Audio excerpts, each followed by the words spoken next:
બધાએ સાંભળજો, પિતૃ ક્યારે નડે એનું પ્રશ્ન કરવાનો. પિતૃ નડતા નથી, પણ પિતૃ આપણે પિતૃને દોષ આપી દીધો, પણ પિતૃ એને નડે એટલે મતલબ પિતૃનો દોષ ક્યારે આવે કે પિતૃએ કીધેલા રસ્તા પર તમે હાલો નહીં, પિતૃએ બનાવેલા સત્યના રસ્તા પર તમે હાલો નહીં, અવળા જાઓ એટલે એ બધું ઊભું થાય. એ કાંઈ પિતૃ નડવા આવતો નથી, પણ પિતૃએ જે સચોટ રસ્તો બનાવ્યો કે બેટા અહીંયા હાલીશ તો તમને કાંઈ થશે નહીં, પણ તમે અહીંયા હાલવાની કે બીજા હાલો ને એટલે તમે ખાઈમાં પડો, કાંટામાં પડો અને કે વાગ્યું અમને પિતૃ નડે છે. ના, પિતૃ નડતા નથી, તમે એના કરેલા રસ્તા પર હાલતા નથી ને એ તમારું કર્મ તમને નડી રહ્યું, એને કર્મગતિ કહેવાય. તમારા બાપા એમ કીધું કે બેટા અહીં આ રસ્તા ના જતો આમ થઈ જતો, ભાઈ તમે બાપાનું કીધું માનો ને બીજા રસ્તા જાઓ, પછી કાંઈ થાય તો તમે બાપો નડ્યો કહેવાય કે એના રસ્તા પર તમે હાલ્યા નહીં, એ તમારું કર્મ નડ્યું કહેવાય. તો કર્મ નડ્યું કહેવાય. પિતૃનો મતલબ કે પિતૃ જે કહીને ગયા છો, પિતૃ જે રસ્તા બનાવી ગયા છે, પિતૃ તમને જે કહી ગયા છે એ તમે કર્યું નથી, એ રસ્તા પર તમે હાલ્યા નથી, એટલે એનું જે ત્વરિત પરિણામ મળે છે ને એને તમે પિતૃ દોષ કહો છો. પિતૃ દોષ એટલે પિતૃએ કીધેલા રસ્તા પર નહીં હાલું એના તમે દોષમાં પડ્યા અને પિતૃ દોષ કહેવાય. પિતૃ દોષ એટલે એ નડવા આવતો નથી. આ તમને શું થાય? બરાબર. તમે 100 વર્ષના થાવ, તમને કાંઈ હાય ના થાય ને તમે થાવ પિતૃ, તમને નડો એટલું મને અમને બેની સાક્ષી કહો. ના ખાલી કહો ને એ પણ નડો ખરા, તમે સાચવો હોય તો પિતૃ થાવ તો અમીરભાઈ એનો જવાબ આનો ના નડો, બસ તમે ના જ કીધું કે ના નડો, તો તમે બીજા પિતૃ એ તો એનું કુળ છે, એનું લોહી છે, એને નડે જ એ રીતે. આ કઈ રીતે માની શકાય? તમારા પિતૃ તો તમારા પૂર્વજો કહેવાય, એના થકી તો તમારો વંશ વહેલો હાલે. એ તો ઉપરથી ભગવાન થયા હોય, પૂજનીય થયા હોય તો તમને ભલું કરી દે, તમારા રસ્તા બનાવી દે. નડવા રહેતા નથી, પોતાના કોઈ દાડો નડતા નથી. જેને પોતાની જિંદગી કહી કાઢવી હોય પોતાના કુળના આગળ વધારવા માટે, રસ્તા બનાવવા માટે, એ મરી ગયા પછી નડતા નથી. પણ આ અધર્મી ભુવાઓ અમને આ નવો ચીલો પાડ્યો છે કે તમને પિતૃ નડે છે ને પિતૃ દોષ થાય છે. પિતૃ દોષ થાય તો તમે નાણ બલી કરાવવા જાઓ ને તો બધું કરવા જાઓ તો પેલા 5-25 હાથમાં આવે ને પેલા અમને ધંધો ચાલે. આ એક પ્રકારની વાહિયાત વાત છે, જેને ભ્રમિત વાત કહેવાય કે પિતૃ નડે છે ને કેટલું મોટું દોષારોપણ. જેને આખી જિંદગી પોતાનો કોર્યો ખાધો નથી એના છોકરા માટે થઈ, એ માણસ આખી જિંદગી ભગવાન આગળ એક જ પ્રાર્થના કરીને મરી ગયો હોય કે ભગવાન મારા કડની રક્ષા કરજે, મારા છોકરાની રક્ષા કરજે. આખી જિંદગી એને એની પાછળ ઘસી કાઢી હોય અને એનું દેહાંત થાય પછી આ ધૂતારાઓ એમ કે તમને પેલો મરનારો નડે છે, પિતૃ દોષ થયો છે કંઈક. કેટલું મોટું કલંક કહેવાય. આ કલંકનો ધોવાનો સમય આવી ગયો છે નરસિંહ, અને સમજવાનો સમય આવી ગયો છે કે આવું બની શકે જ નહીં. જેને કડ માટે જીવ આપ્યો એ નડી શકે નહીં. આ તમે કોઈ કદાચ સાંભળ્યું હોય તો કે ચીન અને 1962ની અંદર ચીનનું ભારતનું યુદ્ધ થયું, તેમાં એક મેજર હતા અમીરભાઈ બાબા. એમનું માથું એમને એકલાએ 300 જણા માર્યા હતા, એમનું માથું કાપીને ચીનવાળા લઈ ગયા હતા અને પછી એને હોનાથી મઢાઈને માથું પાછું આવ્યું. અને એમનું મંદિર અભી હાલે તે ઉત્તરાખંડની અંદર છે. અને એમના ટાઈમસર એમનું હાલ પણ અમીરભાઈ એમની ડ્યુટી હાલ પણ ચાલે છે, મરી ગયા છતાં પણ એમનો પહેરવેશ એમનું એ રીતનું એને સન્માન થયું છે. એવી મહાન આત્મા હતી. તો એ થયા, એ મરી ગયા પછી થયા જ કહેવાય ને, પૂજા થાય એટલે થયા કહેવાય, દેવ બને. તો એ ભારતવાળાને નહીં નડતા નથી તો ફોજને બધાને મારી ના કાઢે. તો ફોજમાં જ હતા અને ફોજમાં જ એમનું મૃત્યુ પામ્યું. ઉપરથી ફોજવાળાની રક્ષા કરે, જે એને માથું નમાઈને જાય ને એની રક્ષા થાય છે, એને કશું થતું નથી. તો આ તો આપણા કુળની અંદર આપણા પૂર્વજો જતા રહ્યા હોય તો આપણને નડે શું કરવા? એનો મને કોઈ જો જવાબ હજુ કોઈ મળશે નહીં, મળવાનો નથી. આ ભૂવા અમને તો ઊભું કરશે, આ ધૂતારા અમને ઊભું કરશે, અને તમારા જેવા માનસિકતાવાળા જેટલા લોકો છે બધા દુનિયામાં, એ બધા માકા પાછા એનું સાચું માની જશે અને એ બધું કરશે. પણ એ કરવાનું આવતું નથી. દુનિયામાં કોઈ પણ કહે ને પિતૃનું કાંઈ આવવાનું નથી. તમે તમારા બાપના રસ્તા પરથી ઉતરી ગયા છે. કયા રસ્તાથી ઉતરી ગયા હતા? મારા દાદાનો શું નિયમ હતો કે દાદા એવું કહેતા હતા કોઈનું ખરાબ કરવું નહીં. તો તમારા હાથે કાંઈ થયું ખરાબ? તો હો મારા હાથે થયું, તો એના દોષમાં તમે પડ્યા. તમારા બાપો કહી ગયા તમે કર્યું નથી, આ નામ પિતૃદોષ. બાપાએ કીધું કે બેટા કોઈનું લેવું નહીં, આપી દેવું. તો આપણે તો આ ફલાણાનું લઈ લીધું, તો આપણે બાપાના કીધા પ્રમાણે હાલે નહીં, તો આપણે બાપાના દોષમાં પડ્યા, પિતૃના દોષમાં પડ્યા. તો આ એના કારણે આપણને આ કર્મગતિ મળી. આને પિતૃદોષ કહેવાય. પિતૃદોષ એટલે પિતૃ નડવા આવતા નથી, પણ પિતૃ જે બનાવી ગયો રસ્તો એ રસ્તા પર સતત હાલો એટલે તમારી એટલી બધી પ્રગતિ થાય કે એની કોઈ કલ્પના પણ તમે કરી શકો નહીં. પોતે પિતૃ તમને સહાય કરવા, એટલે પિતૃદોષ કાંઈ આટલી બધી દવાઈ મમ્મી ક્યાંય નથી જોઈ. આ છોકરાઓમાં એમ કે ખેંચ જ હાલી આવે છે. એનું કારણ તો કાંઈ કહીશે ને એમ કે બધાય આવે. અમારા ઘરમાં મારા છોકરાને આવી, મારા દિયરની છોકરીને આવી, મારા છોકરાના છોકરાને આવી, એમ કે એનું તો ખેંચ મટી જશે શબ્દ આપણે કહી દીધો. એક જ જે તમે જે પ્રશ્ન લઈને કીધું ખેંચ મટી જશે, જવાબદારી તમારે વગર કીધી હતી. પણ જે આ ભ્રમિતતા હતી ને, ભ્રમિતતાને મેં તોડી કાઢી છે. એટલે હવે કાંઈ નડવાનું રહેતું નથી.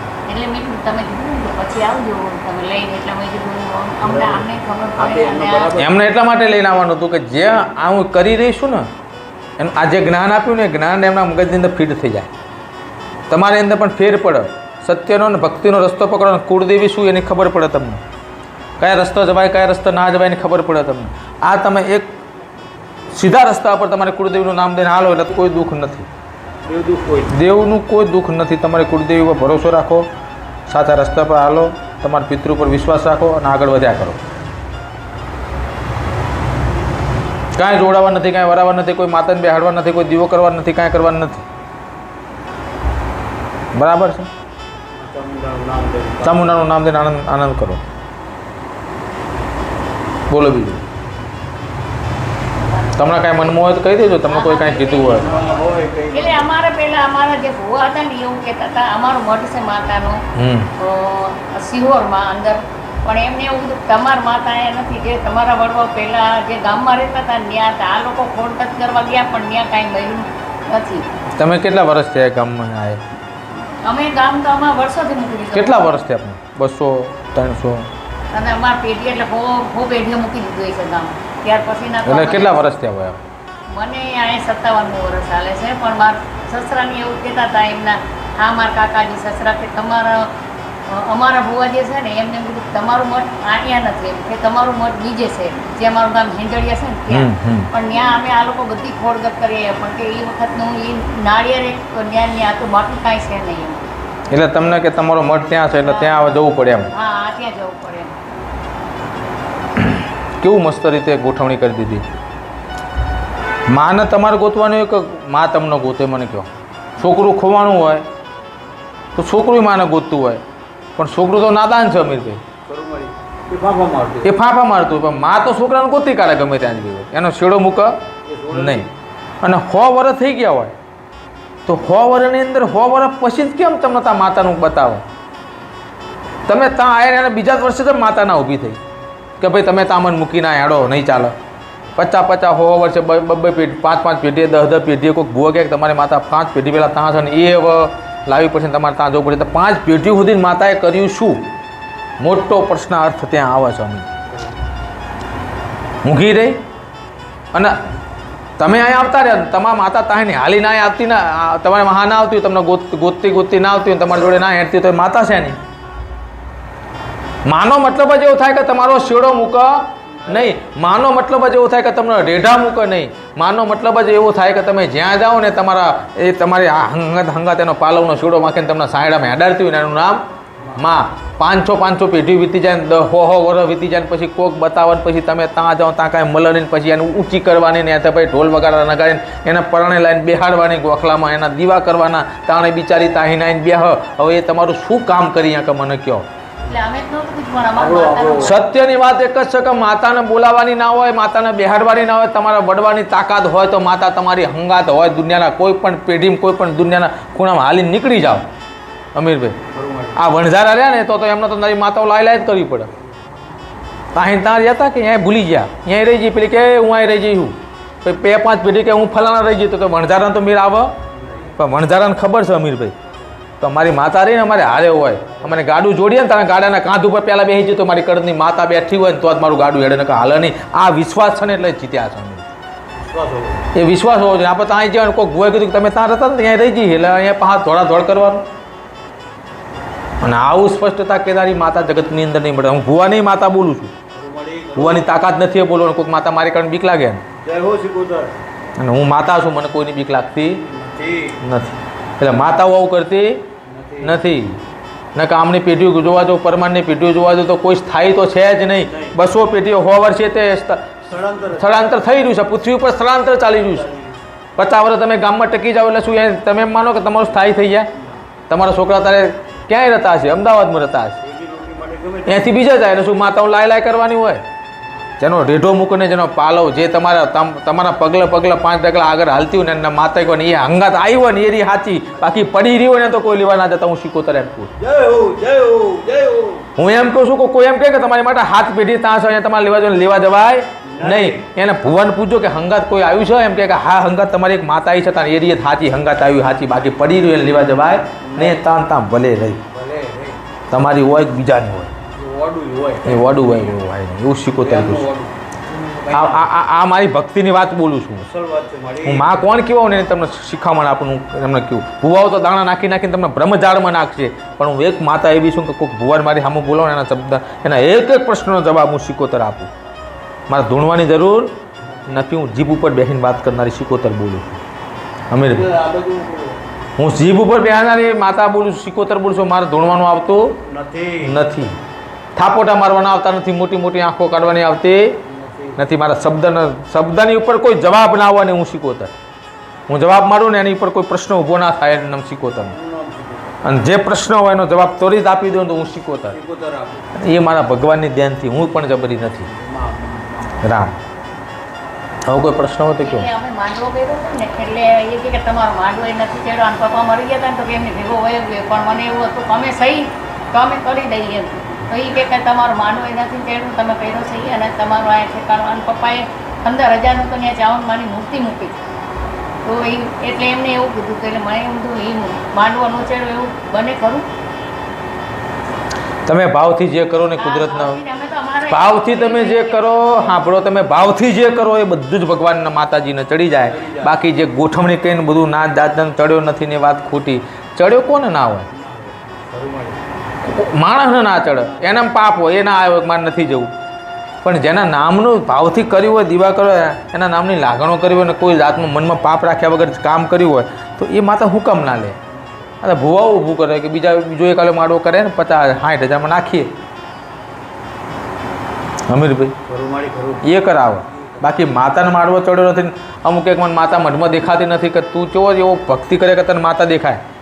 હજુ સુધી અમને કોઈને દેખાઈ નથી. અમીરભાઈ માતા કે તમારી માતા મઢમાં નહીં દેખાતી નહીં, તને દેખાણી, હજુ સુધી અમારા વડવાને દેખાણી નથી. માતા આસ્થાનો વિષય છે. માતા મઢમાં હોતી નથી, દેખાતી નથી. ભાવથી જ્યાં દીવો પ્રગટાવો ને એનો ઉજાસરો ને ભાવ રહ્યો ને એ જ માતા છે, બીજું કોઈ માતા નથી. પણ ભૂવા અમને શું કે તમારી માતા મઢમાં નથી, તમારી માતા અહીં પેડી રહી છે. આ વસ્તુ નથી કંઈ પડી રહી. જે તત્વની અંદર અણુમાં વ્યાપ્ત છે, જે ભાવથી જ્યાં પ્રગટ થાય છે ને એનું નામ માતા. અણુ તો બધા છે. અણુ વગરની તો પૃથ્વી છે નહીં, અણુ વગરનું બ્રહ્માંડ છે નહીં. તો અણુની અંદર વ્યાપ્ત જેવો હોય અને એને તમે સ્મરણ કરો તો અણુ તો તમારી આજુબાજુ હજારો છે, એથી ઊભી ના થાય માતા. અમીરભાઈ એને લેવા જવાની ક્યાં? ભક્તિમાં ફેર છે તમારી, બીજું કાંઈ નથી. ભક્તિમાં વિચારધારામાં ફેર હોય ને ત્યારે માતાને તમે ઓળખી શકતા નથી. ત્યારે માતા બધું આવું થાય. ત્યારે ધૂતારાઓ બધી વાતો કહીને જતા રહે. તમારી માતા પડી રહી છે ને તમને માડો પહોંચ્યો નથી ને તમારું શ્રીફળ પહોંચ્યું નથી ને માતા છ નહીં. આ બધી જ વાહિયાત વાતો છે. આવી કોઈ જાતની વાત આવતી નથી. બોલો. શાંત કરી દીધું. શું તારે એ હમણાં 1 મહિનાથી નોકરી મૂકી છે, થોડુંક છે ને મગજ બસ એને મગજમાં બહાર શાંત બેસતો નથી. પોતાના કર્તવ્ય ઉપર સભાન રહો. મોટા થયા છો, ધંધો કરવો પડે, કમાવવું પડે, સમાજમાં સારી રીતે રહેવું પડે. સારું કોના દીકરા છો, આપણું માન સન્માન ગવાય નહીં. આ બધી જ ચેષ્ટાઓ મગજની અંદર રાખવી પડે. એ રીતે લાઈન ઉપર હાલવું પડે. ત્યારે તમારી સાપ સારી બને, ત્યારે સમાજમાં તમે ઓળખીતા થાવ. બાકી તમારા મનનું કીધું કરો તો કાંઈ ના થાય. એટલે તમારે જાતે ખ્યાલ રાખવાનો તમારે શું કરવાનું. એમાં ક્યાં કોઈને કહેવાની જરૂર આવે છે બેટા. રામ.